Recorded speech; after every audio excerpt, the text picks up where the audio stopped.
ગયા લેક્ચરમાં આપણો જે યુનિટ ચાલતો હતો સ્ટાર સ્ટીલર્સ, હું આશા રાખું છું કે તમે ગયા લેક્ચરનો જે આપણો જે પાઠ ચાલ્યો એ પાઠ તમે ઘરે જઈ અને વાંચ્યો હશે, એના શબ્દો સમજ્યા હશો, શબ્દોને તમે લખ્યા પણ હશે. તો હવે ક્યાંથી આપણે અટક્યા ત્યાંથી આગળ શરૂઆત કરી ત્યારે તો શરૂઆતમાં ટૂંકમાં સા કે ઈદી નામનો એક શિકારી હતો, ઝાડ નીચે બેઠો હતો. મેદાનમાં ચરતા જે હરણના ટોળાને તે જોઈ રહ્યો હતો. અચાનક એની નજર એક માદા ચિત્તા પર પડી કે જે માદા ચિત્તા ધીમે ધીમે એ ટોળા તરફ સરકી રહી હતી અને એક સમયે તેને જંપ મારી અને બચ્ચાને પકડી પણ લીધું. થોડી વાર પછી એ માદા ચિત્તાના બચ્ચા ગાડીમાંથી બહાર આવ્યા અને બધા સાથે મળીને તેનો ખોરાક લેવા લાગ્યા. આ બધું ઈદી જોઈ રહ્યો હતો અને અચાનક તેના મનમાં વિચાર આવ્યો કે આ બચ્ચા કેટલા નસીબદાર છે. બચ્ચા પ્રત્યે એને થોડી ઈર્ષા મનમાં જાગી અને એણે વિચાર્યું કે આ બચ્ચાને બેઠા બેઠા પોતાનો ખોરાક મળી જાય છે, એમ મારું પણ જીવન બેઠા બેઠા આ બચ્ચાની જેમ મને પણ ખોરાક મળી જાય તો કેવું સારું. એવું મનમાં વિચાર કરી અને એને એક બચ્ચાને ચોરી અને એને તાલીમ આપવાનું નક્કી કર્યું. અને પછી માત્ર એને એટલું જ કહેવાનું કે હે પિતા, તું જા અને મારા માટે શિકાર કરી લાવ, પછી મારું જીવન કેવું ધન્ય બની જશે એવો મનમાં વિચાર આવ્યો. એ વિચારે એણે બચ્ચાને ચોરવા માટેનો પ્રયત્ન કર્યો. માદા ચિત્તા જ્યારે બચ્ચાને જાળીની અંદર મૂકીને જાય છે ત્યારે આ ઈદી એ તકનો લાભ લઈ જાળી અને ભાલો લઈ અને એ જાળીમાં પહોંચે છે. જ્યાં બચ્ચા બેઠા હતા એ બચ્ચાને ઉપર જાળ ફેંકી અને બંને બચ્ચાને એ જાળમાં સપડાવે છે. તો આટલી વાત આપણે ગયા લેક્ચરમાં કરી હતી. હવે ત્યાંથી આપણે આગળ જોઈએ. The mother cheetah returned after a while. માદા ચિત્તા થોડી વાર પછી જંગલમાં જઈને પાછી આવી. She did not find her cubs. તો પાછા આવીને જોયું તો એના બચ્ચાને ત્યાં મૂકીને ગઈ હતી એ જગ્યા ઉપર એ બચ્ચા હતા નહીં. She looked all around, એટલે ચારે તરફ એણે નજર ફેરવીને જોયું. But she did not find her babies. પણ તેને એના બચ્ચા મળ્યા નહીં. She sniffed all around. ચારે તરફ એને સૂંઘી જોયું પણ અફસોસ તેના બચ્ચા એ ગાડીમાં હતા નહીં. At last she became wild and jumped wildly.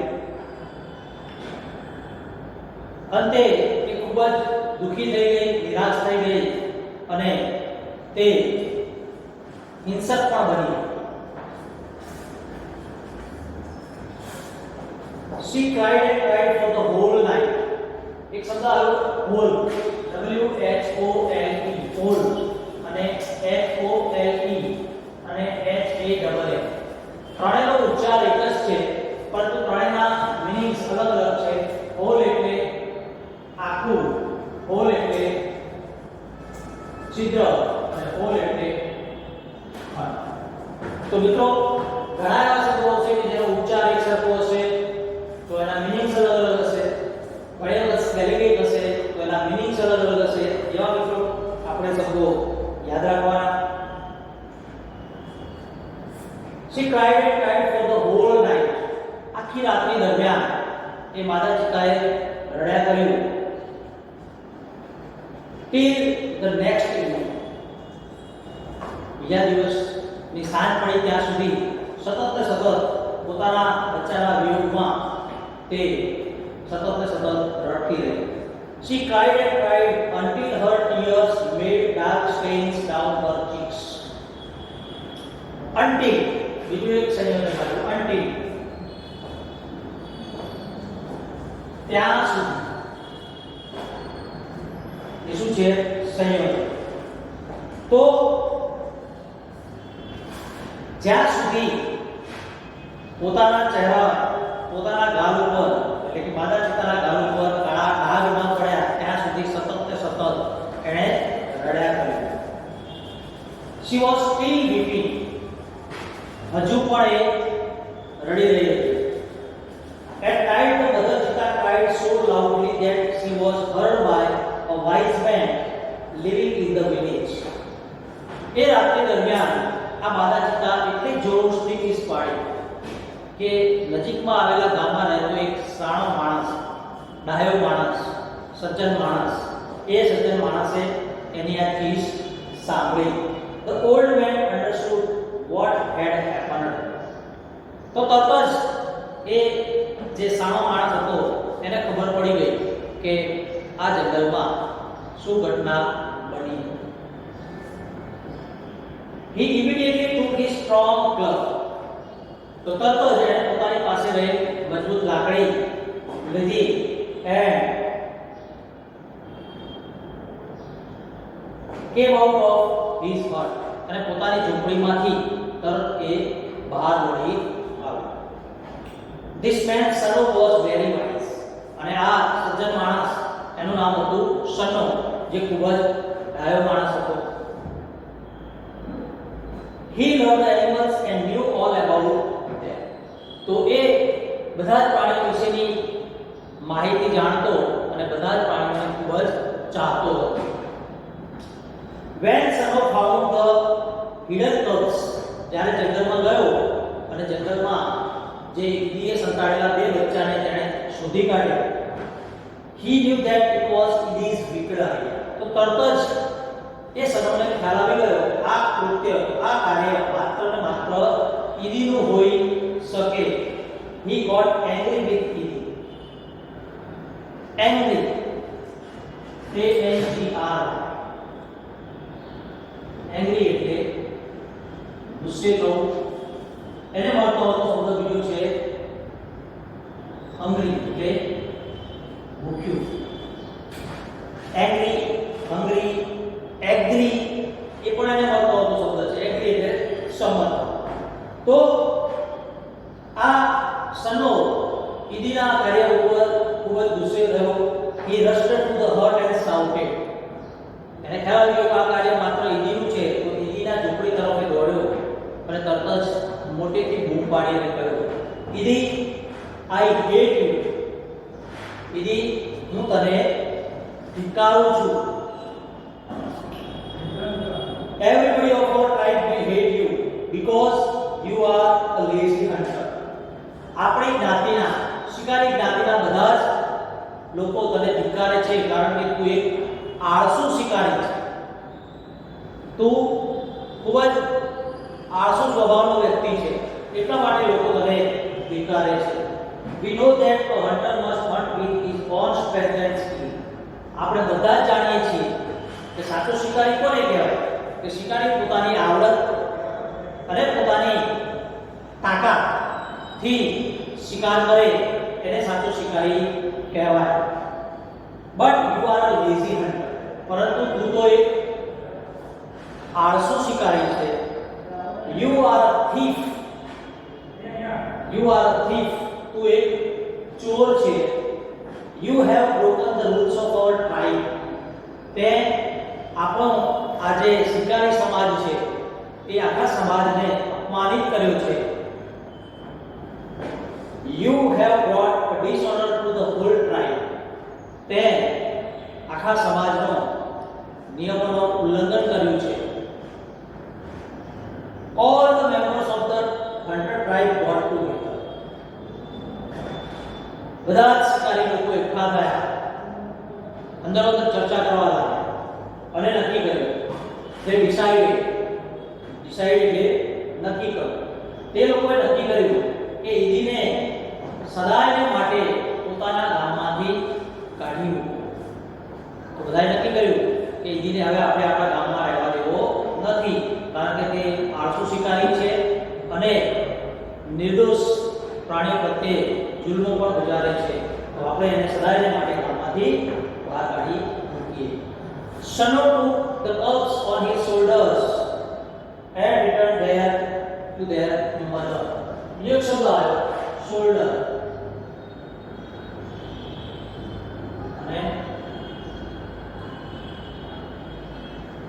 Shoulder એટલે ખભો અને શોલ્ડર એટલે સાઈડિંગ. તો સનો એ બંને બચ્ચાને પોતાના ખભા ઉપર મૂકી અને તેની માતા પાસે લઈ આવ્યો.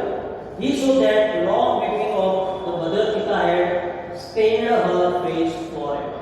જ્યારે સનોએ તેના માતા પાસે આવીને જોયું તો એની માતાના ચહેરા ઉપર સદાય માટે કાળા ધબ્બા, કાળા ડાઘ એના ચહેરા ઉપર પડી ગયા હતા. તો મિત્રો એક નાનકડી વાર્તા ચીતા's tears એ આપણે અહીંયા જોઈ. તો હવે રિયલ ફેક્ટ્સ ચિત્તા વિશેની બાબતો કઈ કઈ બાબતો છે એનો પણ આપણે અહીંયા અભ્યાસ કરીશું. તો જો ફેક્ટ્સ અબાઉટ ચિત્તા વિશેની માહિતી. એની અંદર જુદા જુદા સ્ટેપ્સ આપેલા છે. તો પહેલા આપણે સ્ટેપ્સ જોઈ લઈએ. Height, weight, weight at birth, age of maturity, identification, habitat, habits, diet અને cubs. તો આ બધા પોઈન્ટ્સ છે એના વિશે થોડી આપણે માહિતી મેળવીશું. તો સૌથી પહેલું છે હાઈટ.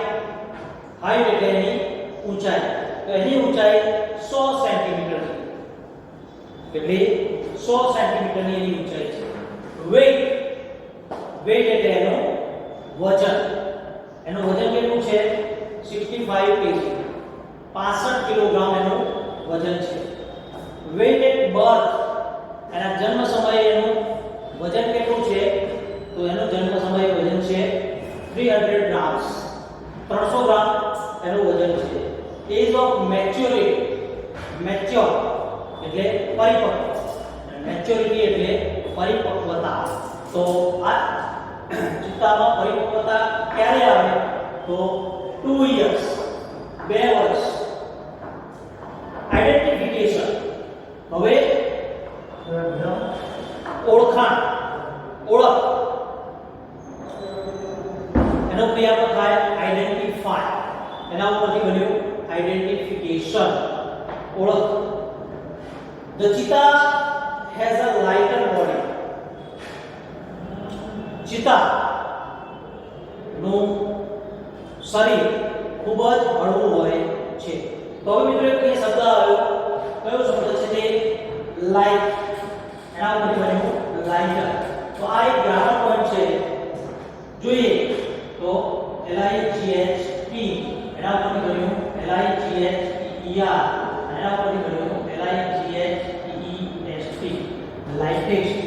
આ પોઝિટિવ ડિગ્રીનું રૂપ છે, આ કમ્પેરેટિવ ડિગ્રીનું રૂપ છે, જ્યારે આ સુપરલેટિવ ડિગ્રીનું રૂપ છે.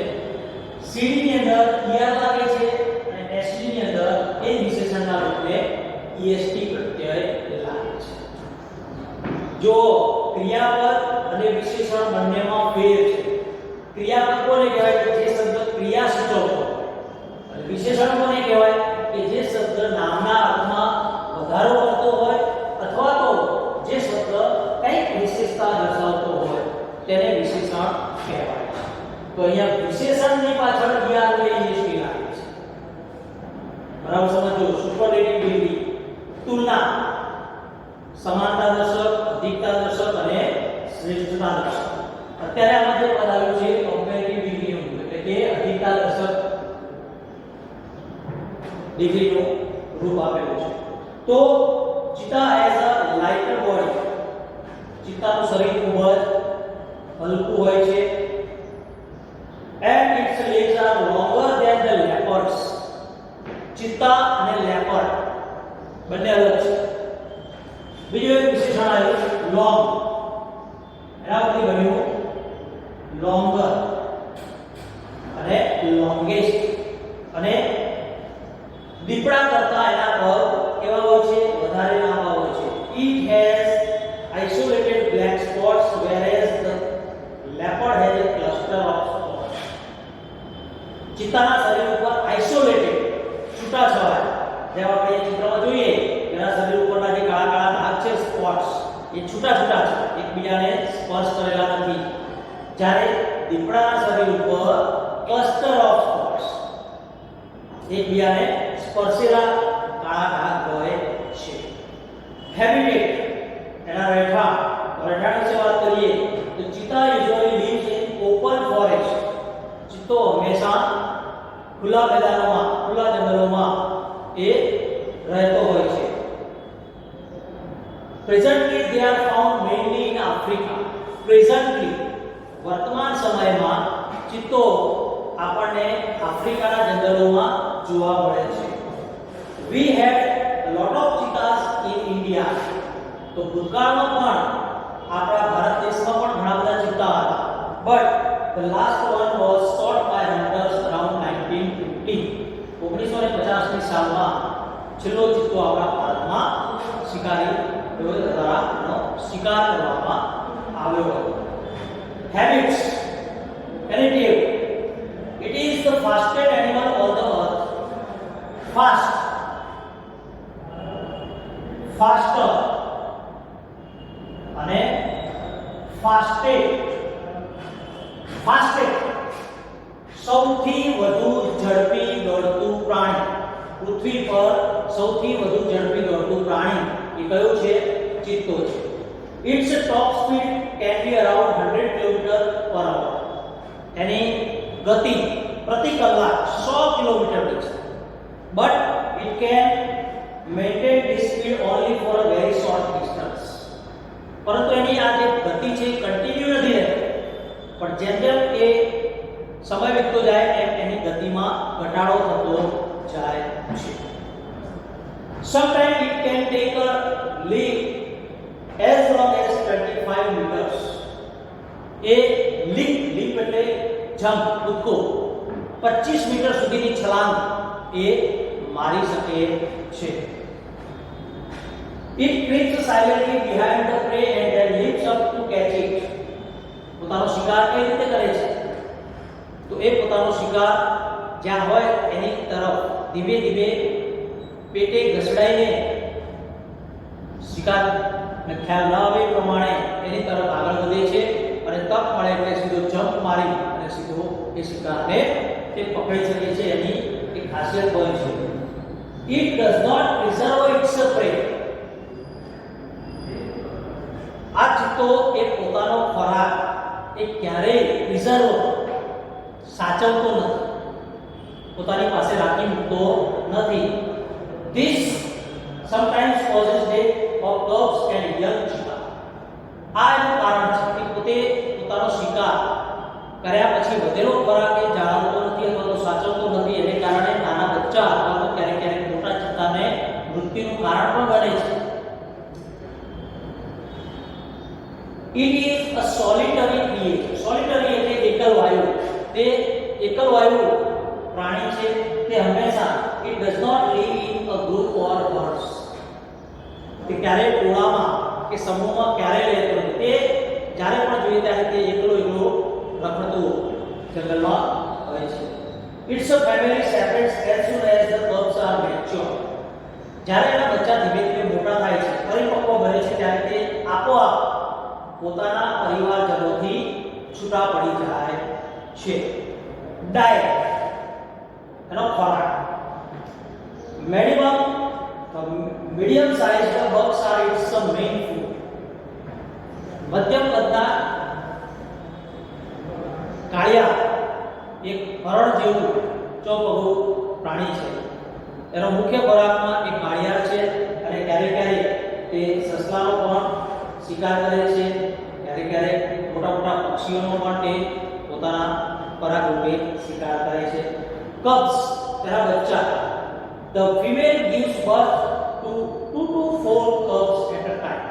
માદા ચિત્તા એક સાથે 2 અથવા 4 બચ્ચાને તે જન્મ આપે છે. They are very beautiful with long silver black fur. એના શરીર પરની જે રૂવાટી છે તે રૂવાટી એ ખૂબ જ આકર્ષક અને સુંદર હોય છે. The mother calls them by giving a high pitched whistle like a bird. તે પોતાના બચ્ચા જે આજુબાજુમાં ફરતા હોય એને એક પ્રકારની ઝીણી સિસોટી જેવી ચીસ પાડી અને તે પોતાના બચ્ચાને પોતાની પાસે બોલાવે છે. તો મિત્રો એક નાનકડી સ્ટોરી અને સ્ટોરી પછી આપણે ચિત્તા વિશેની માહિતી આપણે સમજ્યા. તો મિત્રો ફરીથી એક વખત તમે તમારી ચોપડીમાં એક વખત વાંચી જાઓ, ન ખ્યાલ આવે તમે